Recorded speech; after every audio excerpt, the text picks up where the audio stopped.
What's your name? Imaginative. How old are you? 9 years old. Where do you study English? I study English at American school. What do you show me today? The bird. Okay, please, let's start.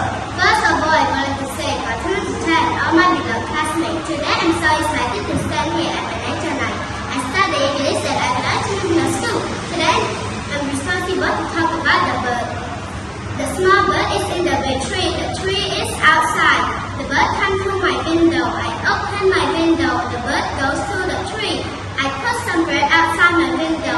I tell the bird, look, it's yummy bread. The bird comes again.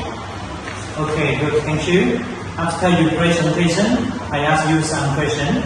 Yes, please. Okay, what is the story about? The bird. Okay, where is the tree? The tree is outside. Okay, thank you. Thank you, child. Yeah, thank you.